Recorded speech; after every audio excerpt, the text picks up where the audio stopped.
But ఇక్కడ పాండవ శిబిరాల దగ్గర భీముడు, నకులుడు అలా వెళ్ళిపోగానే కృష్ణుడు ధర్మరాజు దగ్గరికి వచ్చి, భీముడు, నకులుడు వెళ్తున్నారు. భీముడు అశ్వత్థామతో పోరాడితే అశ్వత్థామ దగ్గర బ్రహ్మాస్త్రం ఉంది. ద్రోణాచార్యుడు తన కొడుకు కదా అని బ్రహ్మాస్త్రాన్ని ఇచ్చాడు. కానీ అశ్వత్థామలో ఉన్న క్రూరత్వం, సడన్గా కోపం వచ్చే తత్వం ఇవన్నీ బాగా తెలుసు ద్రోణాచార్యుడికి.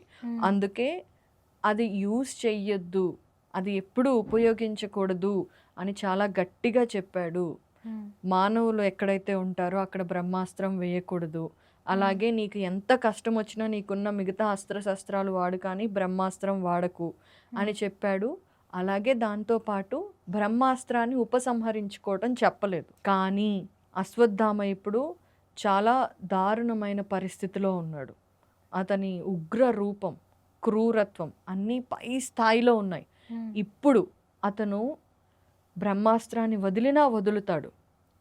అసలు అశ్వత్థామ ఎంత దారుణమైన మనిషో నీకొకటి చెబుతాను అని చెప్పి కృష్ణుడు చెప్పడం మొదలుపెట్టాడు.